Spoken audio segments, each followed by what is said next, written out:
शहीद ऊधम सिंह, एक ऐसी प्रतिज्ञा जिसने ब्रिटिश साम्राज्य को हिला दिया। इतिहास में कुछ ऐसे नाम होते हैं जो केवल व्यक्ति नहीं बल्कि एक विचार बन जाते हैं, एक ऐसी ज्वाला जो अन्याय के विरुद्ध कभी बुझती नहीं। भारत के स्वतंत्रता संग्राम में ऐसा ही एक नाम है, शहीद ऊधम सिंह। एक ऐसा नौजवान जिसने अपने जीवन का हर क्षण मातृभूमि को समर्पित कर दिया, जिसने अपने बचपन में दुख देखा, अपनों को खोया, गुलामी की पीड़ा महसूस की और अंततः अपने देशवासियों के लिए न्याय की लड़ाई लड़ते हुए हंसते हंसते फांसी के फंदे को चूम लिया। आज हम उनके जीवन की उस प्रेरणादायक यात्रा की शुरुआत करेंगे। 26 दिसंबर 1899 पंजाब के संगरूर जिले के सुनाम गांव में एक बालक का जन्म हुआ। जन्म के समय उसका नाम शेर सिंह रखा गया। उनके पिता सरदार टहल सिंह एक साधारण कर्मचारी थे और परिवार आर्थिक रूप से बहुत समृद्ध नहीं था, लेकिन उन्होंने अपने बच्चों को ईमानदारी, मेहनत और आत्मसम्मान का पाठ पढ़ाया। शेर सिंह का बचपन किसी राजकुमार जैसा नहीं था। छोटी सी उम्र में ही जीवन ने उन्हें कठिनाइयों का सामना करना सिखा दिया। जब शेर सिंह अभी बहुत छोटे थे, उनकी माता का निधन हो गया। कुछ ही समय बाद उनके पिता भी इस दुनिया से चले गए। एक ही पल में दो मासूम भाइयों के सिर से माता पिता का साया उठ गया। उनका बड़ा भाई मुक्ता सिंह भी उनके साथ था। दोनों अनाथ हो गए। ऐसे कठिन समय में उन्हें अमृतसर के सेंट्रल खालसा ऑनरफनेज में लाया गया। यहीं से उनकी जिंदगी का नया अध्याय शुरू हुआ।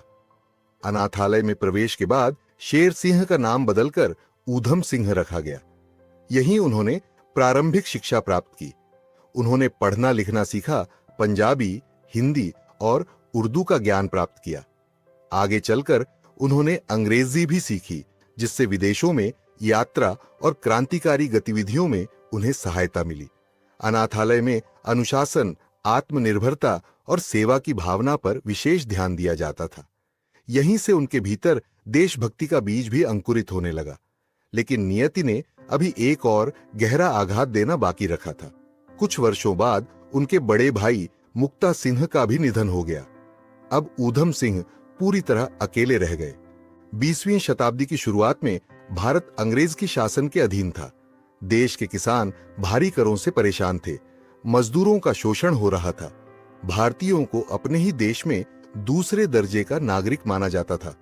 स्वतंत्रता की मांग धीरे धीरे पूरे देश में फैल रही थी। युवा ऊधम सिंह इन सब घटनाओं को ध्यान से देख रहे थे। उनके मन में प्रश्न उठते थे, क्या हमारा देश कभी आजाद होगा? क्या अन्याय का अंत होगा? इन प्रश्नों के उत्तर उन्हें जल्द ही एक ऐसी घटना में मिलने वाले थे जिसने उनके पूरे जीवन की दिशा बदल दी। जलियांवाला बाग, जिसने इतिहास बदल दिया। 13 अप्रैल 1919 बैसाखी का पावन पर्व। अमृतसर के जलियांवाला बाग में हजारों लोग एकत्रित हुए थे। कुछ लोग सभा के लिए आए थे तो अनेक परिवार त्योहार के अवसर पर वहां मौजूद थे। उसी समय ब्रिगेडियर जनरल रेजिनाल्ड डायर अपने सैनिकों के साथ वहां पहुंचा। बिना किसी पर्याप्त चेतावनी के सैनिकों ने भीड़ पर गोलियां चलानी शुरू कर दी। लोगों के पास बचने का कोई रास्ता नहीं था। चारों ओर अफरा तफरी मच गई। कई लोग जान बचाने के लिए बाग के कुएं में कूद गए। कुछ ही मिनटों में सैकड़ों लोग मारे गए और अनेक घायल हुए। ब्रिटिश अधिकारियों के आधिकारिक आंकड़े और भारतीय स्रोतों के अनुमान अलग अलग हैं, लेकिन यह निर्विवाद है कि यह घटना भारत के इतिहास की सबसे भयावह त्रासदियों में से एक थी। कहा जाता है कि इस घटना के बाद ऊधम सिंह ने घायल लोगों की सहायता की और उस भीषण त्रासदी को अपनी आंखों से देखा या उसके तुरंत बाद उसके विनाशकारी परिणामों का सामना किया। इस घटना ने उनके मन पर अमिट छाप छोड़ दी। उन्होंने महसूस किया कि यह केवल कुछ लोगों की हत्या नहीं थी, यह पूरे भारत के आत्मसम्मान पर हमला था। उसी दिन उनके भीतर एक संकल्प जन्मा, अन्याय का उत्तर न्याय से मिलेगा और इस अत्याचार को इतिहास कभी नहीं भूलेगा। यही संकल्प आगे चलकर उनके जीवन का उद्देश्य बन गया। जलियांवाला बाग की घटना के बाद ऊधम सिंह का जीवन बदल गया। अब उनका ध्यान केवल अपनी आजीविका तक सीमित नहीं रहा। वे उन लोगों के संपर्क में आने लगे जो भारत की स्वतंत्रता के लिए काम कर रहे थे।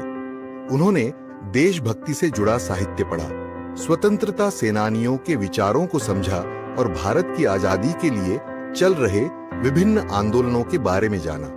उनके भीतर धैर्य भी था और दृढ़ निश्चय भी। वे जानते थे कि बड़ी लड़ाइयां जल्दबाजी से नहीं बल्कि तैयारी, साहस और समय के साथ जीती जाती हैं। जलियांवाला बाग की घटना के बाद ऊधम सिंह ने केवल क्रोध को अपने ऊपर हावी नहीं होने दिया। उन्होंने समझा कि केवल भावनाएं पर्याप्त नहीं हैं, ज्ञान, संगठन और रणनीति भी आवश्यक है। उन्होंने स्वतंत्रता सेनानियों के विचार पढ़े और देश भर में चल रहे आंदोलनों की जानकारी जुटाई। उस समय भारत में कई धाराएं सक्रिय थीं। एक ओर महात्मा गांधी के नेतृत्व में अहिंसक आंदोलन थे, तो दूसरी ओर कुछ क्रांतिकारी संगठन ब्रिटिश शासन के विरुद्ध सशस्त्र प्रतिरोध में विश्वास रखते थे। ऊधम सिंह उन युवाओं से प्रेरित हुए जो अपना सब कुछ देश के लिए समर्पित करने को तैयार थे। ब्रिटिश खुफिया एजेंसियां लगातार क्रांतिकारियों पर नजर रख रही थी, इसलिए ऊधम सिंह ने समय समय पर अलग अलग नामों का उपयोग किया। उनका सबसे प्रसिद्ध नाम था राम मोहम्मद सिंह आजाद। इस नाम में भारत की 3 प्रमुख धार्मिक परंपराओं हिंदू, मुस्लिम और सिख का प्रतीकात्मक समावेश था। ये केवल एक नाम नहीं था, ये एक संदेश था।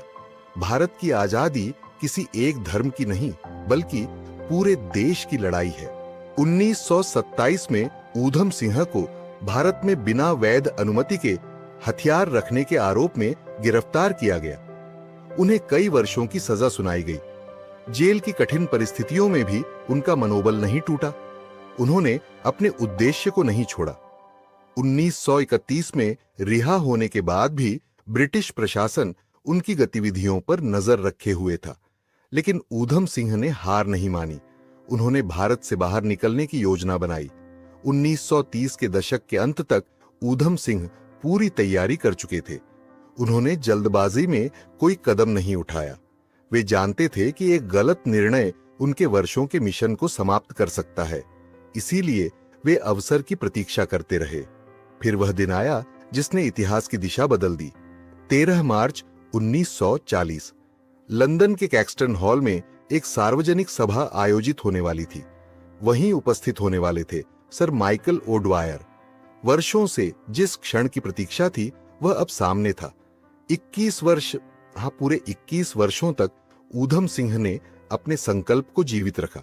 1919 में जलियांवाला बाग की विभीषिका ने उनके हृदय में जो आग जलाई थी वह समय के साथ बुझी नहीं बल्कि और प्रज्वलित होती गई।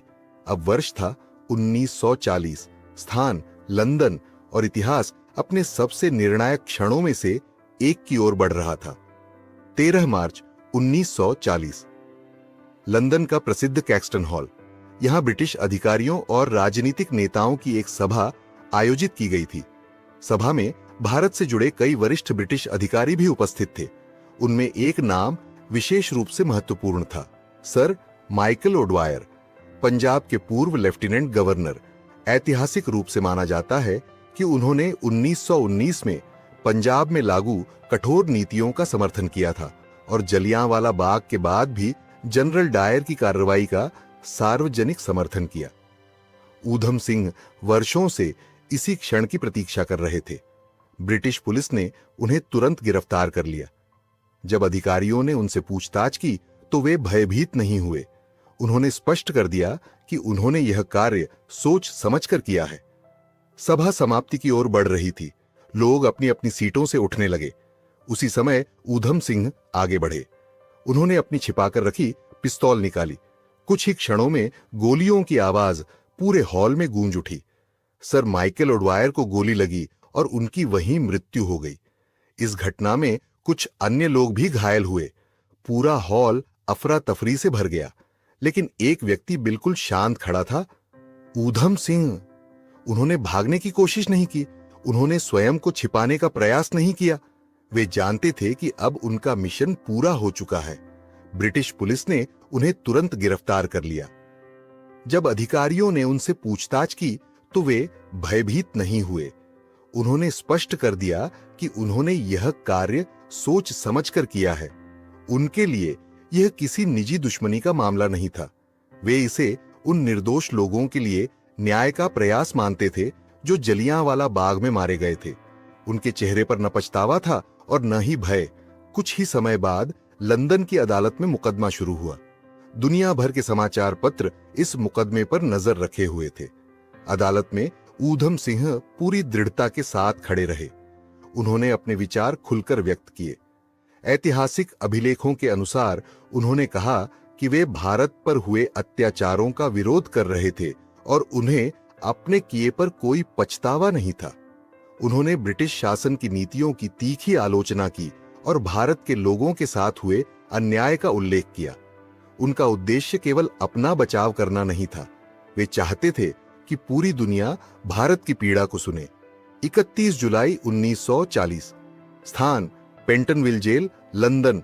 सुबह का समय। जेल की दीवारों के भीतर एक ऐसा युवक अपने अंतिम क्षणों की ओर बढ़ रहा था जिसने अपना जीवन देश के नाम कर दिया था। ऐतिहासिक विवरण बताते हैं कि वे अपने विश्वास और संकल्प पर अंत तक अडिग रहे। कुछ ही क्षणों बाद उन्हें फांसी दे दी गई। उनकी आयु मात्र 40 वर्ष थी, लेकिन उनका जीवन वर्षों से नहीं बल्कि उनके साहस और उद्देश्य से मापा गया। ऊधम सिंह ने कभी लंबा जीवन नहीं मांगा। उन्होंने केवल इतना चाहा कि उनका जीवन अपने देश के काम आए। उन्होंने हमें सिखाया कि अन्याय को भूलना नहीं चाहिए, लेकिन इतिहास को समझते हुए न्याय और स्वतंत्रता के मूल्यों की रक्षा करना भी उतना ही आवश्यक है।